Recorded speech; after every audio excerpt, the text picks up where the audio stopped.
Hello అండి, welcome to my channel. నేనైతే బోటి కర్రీ అయితే చేశానండి. చాలా రోజుల నుంచి బోటి తీసుకోవాలనుకుంటున్నాను, అనుకోకుండా ఈరోజు తీసుకున్నాను. నేను శుభ్రంగా వేడి నీళ్ళ పోసి దానిపైన తోలు అవంతా అన్నీ చేసేసి క్లీన్ చేసి పక్కన పెట్టుకున్నాను.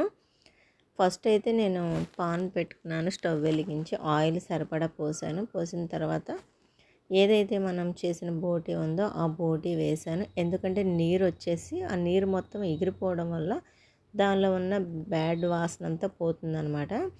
ఆ నీళ్ళల్లో పైకి నీళ్ళు వస్తూ ఉంటాయి కదా, అప్పుడు కొంచెం ఉప్పు, పసుపు, అల్లం పేస్ట్ వేసుకోవాలి. వేసుకున్నాక కరివేపాకు వేసుకొని శుభ్రంగా ఆ నీరంతా ఎగిరిపోయిన తర్వాత టమాటా, ఉల్లిపాయ, పచ్చిమిరకాయలు వేసుకొని మళ్ళీ కొంచెం ఉప్పు, పసుపు, అల్లం పేస్టు, కారము, జీలకర్ర పొడి, ధనియాల పొడి, గరం మసాలా, కస్తూరి మేతి, కొత్తిమీర, చింతపండు పులుసు. అసలు ఈ కర్రీ ఎంత బాగుంటుందండి, ఎంత బాగుంటుందో తెలుసు. అసలు నాకైతే చాలా చాలా ఇష్టం అన్నమాట.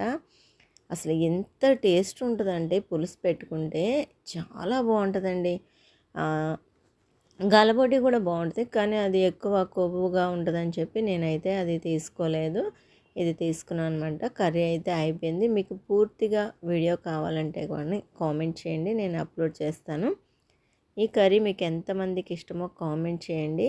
మనం చాలాసార్లు ఈ కర్రీ తిని ఉంటాము, కానీ మళ్ళీ మళ్ళీ తినాలనిపించే కర్రీ ఇది.